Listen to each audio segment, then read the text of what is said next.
دنیا کا سب سے بدصورت وہ انسان جسے اللہ قیامت والے دن حضرت جبرائیل علیہ السلام کی صورت میں اٹھائے گا۔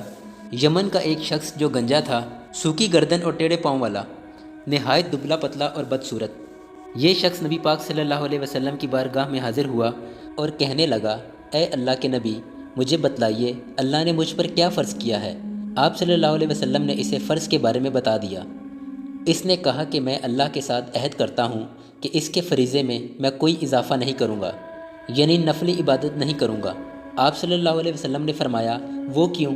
تو اس نے کہا کہ مجھے دیکھیے کہ اللہ تعالیٰ نے مجھے کتنا بدصورت بنایا، اور یہ کہہ کر جانے لگا۔ تب حضرت جبرائیل علیہ السلام حاضر ہوئے، کہا کہ حضور، وہ ناراضگی کا اظہار کرنے والا شخص کہاں ہے؟ اللہ پاک نے اس کی ناراضگی کو قبول کر لیا ہے۔